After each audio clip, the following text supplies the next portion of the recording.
Assalamualaikum warahmatullahi wabarakatuh.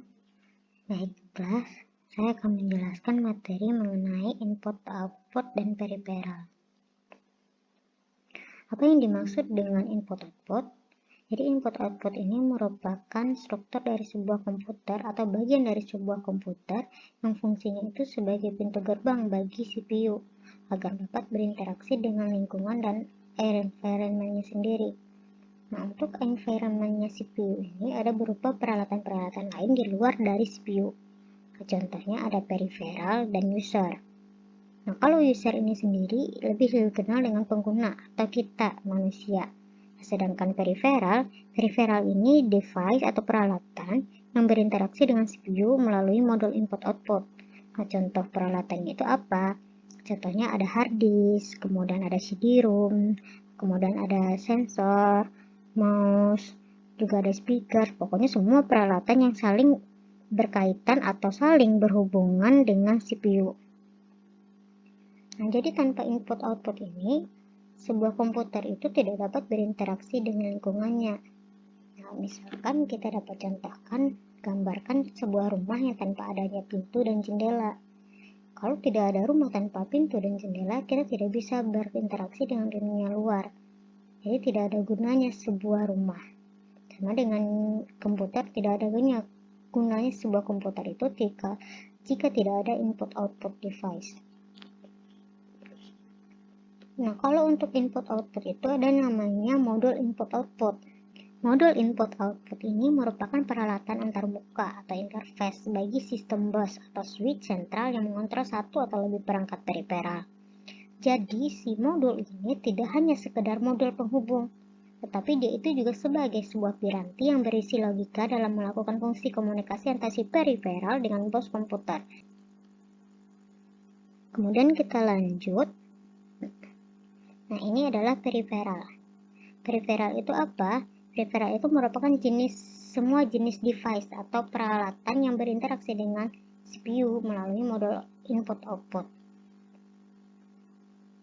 Nah, untuk jenis periferal itu sendiri ada 3. Yang pertama itu ada namanya human readable peripheral, kemudian ada machine readable peripheral, kemudian juga ada namanya communication peripheral. Nah, untuk human readable peripheral itu dapat kita lihat bahwa sifat-sifatnya ini dia berinteraksi dengan si user saja atau pengguna saja atau manusia saja. Contohnya apa? Device-device apa saja yang berhubungan dengan manusia. Contoh monitor, keyboard, mouse, mikrofon, loudspeaker, touchscreen. Jadi device-device ini merupakan device yang berinteraksi dengan user atau manusia. Kemudian yang kedua ada namanya machine readable peripheral. Nah, sifat-sifatnya ini merupakan interaksi sesama mesin atau interaksi antar mesin yang berlangsung tanpa adanya campur tangan user manusia di dalamnya. Jadi di sini untuk jenis ini mesin itu hanya akan berinteraksi sesama mesin. Jadi dia tidak akan ada campur tangan manusia di dalamnya. Contohnya hard disk, sensor, CD-ROM. Nah, inilah contoh-contoh device yang hanya berinteraksi sesama mesin saja. Kemudian yang ketiga namanya ada communication peripheral. Untuk jenis ini sendiri, di sini komunikasi dengan device lain melalui jaringan atau saluran komunikasi lain. Jadi khusus untuk jenis ini dia itu hanya penghubung atau komunikasi atau jaringan yang saluran komunikasi lain. Contohnya apa? Adanya infrared, adanya Bluetooth, modem, jaringan. Jadi ini hanya khusus untuk jaringan. Kemudian ada yang namanya interface atau antarmuka. Nah, ini merupakan device atau peralatan yang fungsinya itu sebagai penjembatan perbedaan antara dua buah sistem yang akan saling berinterkoneksi dan melakukan data exchange. Nah, jadi si interface ini adalah device penjembatan antara dua buah sistem. Nah, untuk interface ini dia itu ada 3 perbedaan. Untuk jenis yang pertama ini perbedaannya terletak pada level tegangannya. Ada yang namanya level TTL, ada namanya level RS232C. Nah, untuk level TTL ini sendiri, untuk tegangannya itu dia lebih kurang atau positif 5 volt dan 0,5 volt. Sedangkan untuk jenis yang kedua ini level RS232C, dia ini untuk positif 25 volt dan minus 25 volt itu untuk maksimalnya. Nah, untuk jenis yang kedua itu terletak pada perbedaan kecepatan transfer data atau BPS. Nah, untuk yang pertama itu dia ada modem 56 KB per second, kemudian yang kedua ada modem 1 MB per second. Kemudian yang selanjutnya itu terlihat pada perbedaan protokol. Nah, yang pertama itu perbedaan protokol ini ada yang namanya TCP/IP, kemudian ada namanya SNA. Nah, jadi dengan menggunakan interface yang sesuai, maka proses interkoneksi atau pertukaran data antara dua lebih device ini akan dapat berlangsung dengan aman dan sempurna. Asalkan catatannya selain hardware interface, maka ada pula yang namanya software interface, yang jenis program ini atau driver ini digunakan sebagai sarana penghubung. Nah, misalkan terdapatnya software dengan software, hardware dengan software, hardware dengan hardware. Nah, contoh untuk pemasangan sebuah peralatan baru. Nah, misalkan kita akan memasang sebuah webcam. Nah, kalau untuk kita memasang sebuah webcam ini, kita akan butuh dua. Yang pertama itu kita butuh hardware, dan kita juga butuh software. Hardware-nya itu apa? Hardware-nya itu adalah perangkat keras webcamnya itu sendiri, kameranya. Nah, software-nya apa? Software-nya itu device yang atau program yang akan kita install di perangkat kita. Kita akan dibutuhkan software driver agar peralatan tersebut dapat dikenali dan berfungsi secara optimal.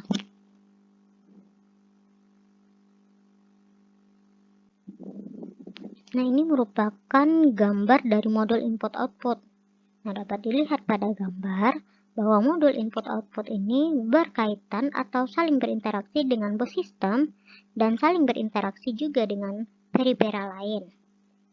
Nah, untuk modul input-output ini, dia itu fungsinya ada sebagai kontrol dan timing. Dia juga berfungsi sebagai CPU communication.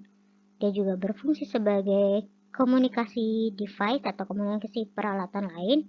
Dia juga berfungsi sebagai data buffering dan error detection. Cara kerja modul input-output ini, CPU akan memeriksa status peripheral. Nah, kemudian input-output modul akan melaporkan statusnya. Nah, jika siap, si CPU akan request nih data transfer. Nah, input-output modul akan mengambil data tersebut dari device. Nah, kemudian si input-output modul akan mentransfer data tersebut ke CPU.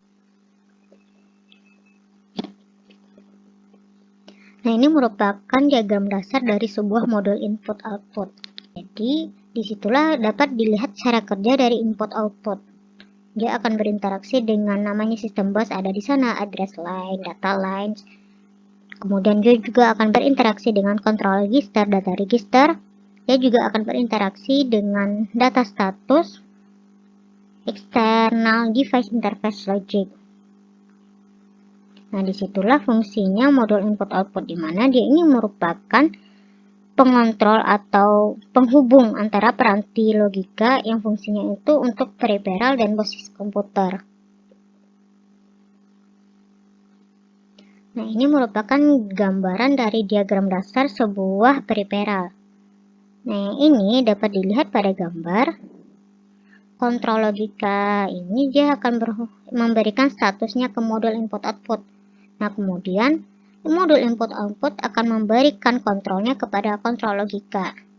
Karena di sana dapat dilihat bahwa panah dari kontrol logika hanya akan memberikan satu instruksi ke modul input-output, yaitu status. Kemudian panah dari modul input-output hanya akan memberikan satu instruksi kepada kontrol logika, yaitu memberikan kontrol. Nah, kemudian untuk blok buffer itu dapat dilihat bahwa terdapat dua panah atas bawah, maka dapat dilihat mereka akan saling berinteraksi. Jadi data dari data dan dari modul input output ini akan saling dipertukarkan dengan buffer. Kemudian ada transducer, ini adalah data ke dan dari luar, yaitu peripheral. Nah, kontrol logika ini di sini terdiri dari dua jenis sinyal. Nah, sinyal itu ada yang berupa sinyal kontrol sinyal dan juga dapat berupa status sinyal. Kalau status sinyal itu dia akan mengirimkannya ke modul input output, sedangkan kontrol sinyal dia akan menerimanya dari modul input output. Nah, kemudian untuk blok buffer ini di sini dapat dilihat bahwa dia itu berukuran kecil. Fungsinya itu sebagai tempat singgah sementara untuk data keluar masuk modul input output. Nah, kemudian di situ juga terlihat bahwa adanya blok transducer. Dia ini fungsinya sebagai pengubah atau mengkonversi suatu bentuk energi tertentu menjadi energi listrik. Nah, ini merupakan penjelasan dari gambar bagan sebuah peripheral tadi. Nah, yang pertama itu ada namanya blok kontrol logika. Nah, seperti yang saya sebutkan sebelumnya, bahwa untuk blok kontrol logika ini terdapat dua sinyal di dalamnya. Sinyal kontrol ini sinyal yang berasal dari CPU yang berfungsi untuk mengendalikan perangkat peripheral. Nah, contohnya apa sinyalnya? Yaitu sinyal read dan write. Kemudian yang kedua namanya status sinyal atau sinyal status. Nah, di sini ini merupakan sinyal yang berasal dari peripheral untuk melaporkan kondisi peripheral kepada CPU. Nah, sinyal status ini diberikan oleh kontrol logika ke modul input output. Sinyal contoh ini terlihat pada printer kertas yang habis. Nah, dapat juga terlihat pada tinta yang habis. Nah, blok selanjutnya itu terlihat pada gambar. Di sini adalah blok buffer yang paling atas sebelah kanan. Nah, untuk blok buffer ini merupakan memori yang ukurannya kecil yang fungsinya itu tempat singgah sementara data keluar masuk modul input output. Nah, untuk fungsinya sendiri, ini sebagai sarana untuk sinkronisasi terhadap sistem bus. Tujuannya apa? Agar dapat keluar masuk ke sistem bus sesuai dengan instruksi yang diberikan CPU.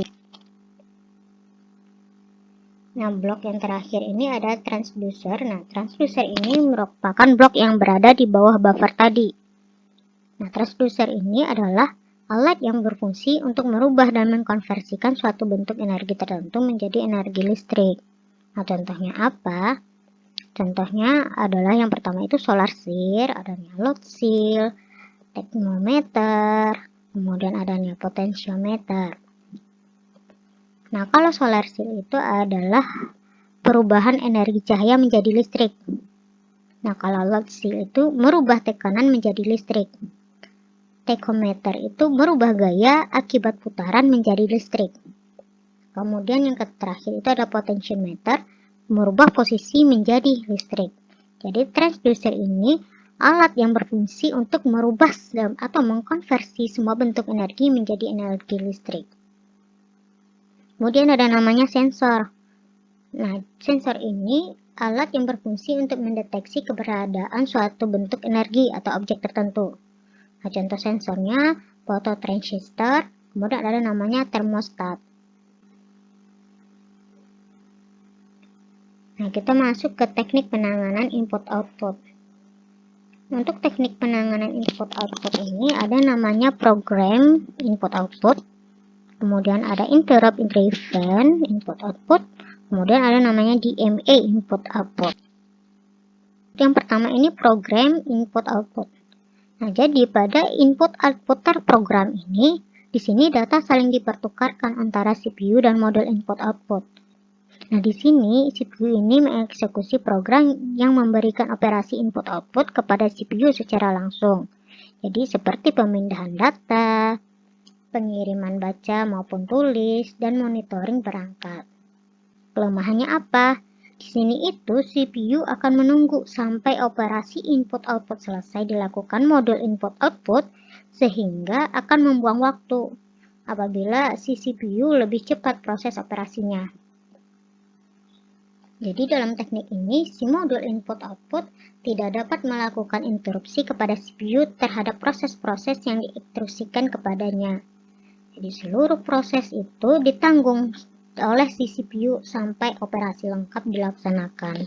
Nah, untuk teknik program input-output ini, karena ada kelemahan, muncullah teknik baru yang namanya interrupt driven input-output. Nah, untuk interrupt driven input-output ini merupakan teknik perbaikan dari teknik sebelumnya, yaitu program input-output. Nah, di mana driven input-output ini memungkinkan proses tidak membuang-buang waktu.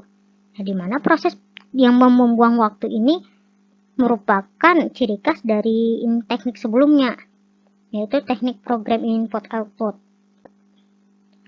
Nah, pada proses ini, CPU akan mengeluarkan perintah input-output pada modul input-output.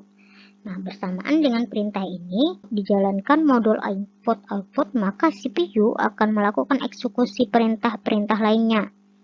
Nah, apabila modul ini telah selesai menjalankan instruksi yang diberikan kepadanya, maka akan dilakukan interupsi pada CPU bahwa tugasnya sudah selesai nih.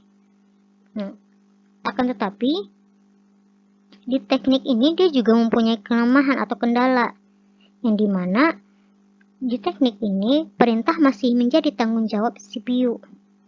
Nah, baik pengambilan perintah dari memori maupun pelaksanaan isi perintah tersebut. Tetapi untuk teknik ini masih merupakan kemajuan dari teknik sebelumnya, yaitu CPU melakukan multitasking di sini nih. Multitasking itu bagaimana beberapa perintah sekaligus sehingga tidak ada waktu tunggu bagi CPU. Jadi inilah perbaikan yang dilakukan oleh interrupt driven input-output dari teknik yang sebelumnya. Nah, untuk langkah-langkah penanganan interrupt itu sendiri ada 3. Yang pertama itu, perangkat input-output akan mengirimkan sinyal interrupt ke CPU. Nah, kemudian CPU menyelesaikan operasi yang sedang dijalankannya, kemudian merespon interupsi tersebut. Yang kemudian yang kedua, CPU memeriksa interupsi tersebut. Kalau misalnya valid, maka CPU akan mengirimkan sinyal acknowledge-nya ke perangkat input-output untuk menghentikan interupsinya.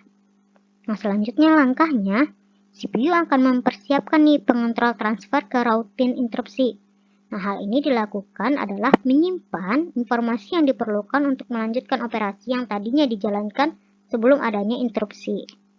Kemudian langkah yang keempat, informasi tersebut kemudian disimpan dalam stack pengontrol sistem yang selanjutnya mempersiapkan PC untuk penanganan interupsi. Nah, untuk selanjutnya CPU ini akan memproses nih interupsi itu sampai dengan selesai. Jadi apabila pengolahan interupsi selesai, maka CPU akan memanggil kembali informasi yang telah disimpan pada stack untuk meneruskan operasi sebelum interupsi terjadi.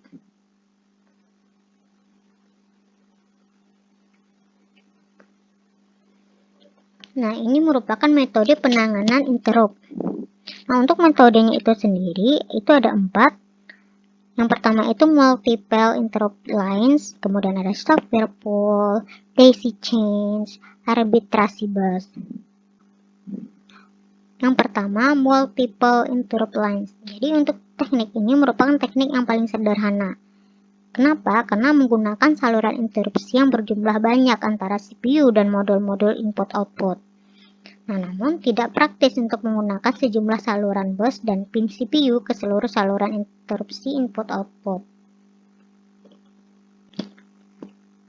Nah, yang kedua ada namanya software pool. Nah, metode ini merupakan metode alternatif lain. Nah, prosesnya bagaimana? Prosesnya itu apabila CPU mengetahui adanya sebuah interupsi, maka CPU akan menuju ke routine layanan interupsi yang tugasnya melakukan pull seluruh modul input-output untuk menentukan modul yang melakukan interupsi. Nah, untuk metode ini, dia ini mempunyai kerugian. Nah, apa kerugiannya? Dia ini memerlukan waktu yang lama karena harus mengidentifikasi dulu seluruh modul. Kenapa dia harus mengidentifikasi? Ya, untuk mengetahui bahwa modul input-output yang melakukan interupsi itu yang mana. Yang ketiga ada namanya daisy chain. Nah, ini merupakan teknik yang lebih efisien karena dia menggunakan hardware pool. Nah, jadi di sini seluruh modul input-output itu tersambung dalam saluran interupsi CPU secara melingkar. Jadi, apabila ada permintaan interupsi, maka CPU akan menjalankan sinyal acknowledge-nya yang berjalan pada seluruh saluran interupsi sampai menjumpai modul input-output yang mengirimkan interupsi tersebut. Nah, yang keempat ada namanya arbitrasi bus. Dalam metode ini, pertama-tama modul input-output akan memperoleh kontrol bus sebelum modul ini menggunakan saluran permintaan interupsi. Nah, dengan demikian hanya akan terdapat satu buah modul input-output yang dapat melaksanakan interupsi. Nah, teknik penanganan input-output yang ketiga adalah namanya teknik Direct Memory Access atau lebih dikenal dengan DMA. Nah, teknik ini merupakan teknik peningkatan dari teknik sebelumnya, yang dimana sebelumnya itu ada namanya program input-output dan interrupt driven input-output. Nah, ini adalah perbaikan dari kedua teknik tersebut. Nah, seperti yang saya jelaskan sebelumnya bahwa untuk teknik yang kedua, interrupt driven input-output memiliki kelemahan, yaitu proses yang terjadi pada modul input-output itu masih melibatkan CPU secara langsung. Hal ini, berimplikasi pada satu kemajuan transfer input-output yang tergantung pada kecepatan operasi CPU. Nah, kerja CPU ini terganggu karena adanya interupsi secara langsung. Nah, bertolaklah dari kelemahan tersebut, maka untuk menangani transfer data bervolume besar dikembangkanlah teknik yang lebih baik, yang lebih dikenal dengan DMA atau Direct Memory Exchange. Hal inilah kenapa teknik ini muncul. Prinsip kerja DMA ini sendiri, CPU akan mendelegasikan kerja input-output kepada DMA.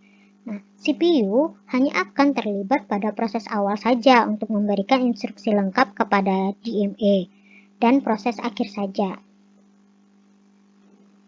Jadi, dapat dilihat di sini CPU itu tidak melibatkan diri secara langsung, tetapi dia hanya akan terlibat pada proses awal dan proses akhir saja. Dengan demikian, si CPU dapat menjalankan proses lainnya tanpa banyak terganggu dengan interupsi. Nah, ini merupakan diagram blok DMA. Dapat dilihat di sana bahwa blok untuk data count, register data, dan register alamat itu saling berhubungan dengan data length. Nah, untuk register alamat dia berhubungan dengan data length dan address length. Kemudian ada blok selanjutnya itu kontrol logika. Nah, untuk kontrol logika ini dia akan meminta atau request kepada DMA. Nah, si DMA ini akan memberikan acknowledge-nya kepada kontrol logika. Nah, kemudian si kontrol logika ini dapat memberikan interupsi atau interrupt. Nah, tetapi kontrol logika ini hanya akan menerima perintah read dan write. Nah, untuk teknik DMA ini terdapat juga teknik di dalamnya itu yang namanya cycle stealing. Nah, apa yang dimaksud cycle stealing dan kenapa adanya proses atau teknik cycle stealing di dalamnya? Jadi, dalam melaksanakan transfer data secara mandiri, DMA ini memerlukan pengambilan alih kontrol bus dari CPU. Nah, untuk itu, si DMA ini menggunakan bus bila CPU tidak menggunakannya. Atau, si DMA ini memaksa CPU untuk menghentikan sementara penggunaan bus jika si DMA akan memakainya. Nah, teknik inilah munculnya cycle stealing. Kenapa? Karena modul DMA mengambil alih siklus bus. Penghentian sementara penggunaan bus bukanlah bentuk interupsi, melainkan hanyalah menghentikan proses sesaat yang berimplikasi hanya pada kelambatan eksekusi CPU saja. Nah, untuk DMA terdapat 3 konfigurasi. Nah, yang pertama ini ada namanya single bus detached DMA. Dapat dilihat pada gambar bahwa di sana untuk blok-blok itu ada namanya prosesor, GMA, input output, memori. Nah, di sana terdapat input output lebih dari satu. Nah, untuk karakteristik ini, dia ini sederhana dan murah. Tetapi di sini dia mempunyai kelemahan. Kenapa? Jumlah siklus bus terlalu tinggi sehingga kinerja sistem bus kurang optimal. Kenapa? karena di sana terdapat banyaknya blok-blok yang akan dieksekusi. Lanjut, konfigurasi DMA yang kedua, integrates DMA input-output. Nah, dapat dilihat pada gambar. Di sana adanya blok prosesor DMA input-output, kemudian ada juga blok DMA input-outputnya 2, kemudian ada blok memori. Nah, dilihat pada gambar, terdapatnya DMA 2 blok dan input-output 3 blok, di mana DMA pertama itu saling diintegrasikan dengan modul input-output, lalu DMA kedua diintegrasikan dengan dua modul input-output. Nah, karakteristik untuk konfigurasi ini adalah modul input-output dan DMA diintegrasikan dalam satu blok, dapat dilihat pada gambar. Akan tetapi, perancangan DMA-nya lebih rumit. Kenapa? Karena terdapatnya lebih dari satu DMA di dalam siklus bus. Nah, hal ini juga akan membuat si siklus bus itu berkurang. Kenapa? Karena input-output itu dimasukkan atau diintegrasikan ke dalam blok DMA. Nah, yang konfigurasi ketiga ada namanya input-output bus DMA. Dapat dilihat pada gambar, siklus bus sangat berkurang. Kenapa? Untuk sistem bus itu sendiri yang di atas dapat dilihat hanya terdapat 3 blok, yaitu prosesor, DMA, dan memori. Sedangkan untuk modul input-output terdapat lagi bus baru, yaitu bus input-output, di mana semua input-output itu diintegrasikan kepada satu DMA saja. Jadi, bus khusus ini khusus hanya untuk modul input-output saja, untuk menangani koneksi dengan input-output lainnya. Nah, hal inilah yang membuat siklus bus sangat berkurang, di mana hal ini akan membuat kinerja DMA lebih efisien. Kenapa? Di sana hanya terdapat satu DMA saja. Nah, satu DMA akan diintegrasikan dengan input-output lebih dari satu. Sekian materi kita. Terima kasih atas perhatiannya. Wassalamualaikum warahmatullahi wabarakatuh.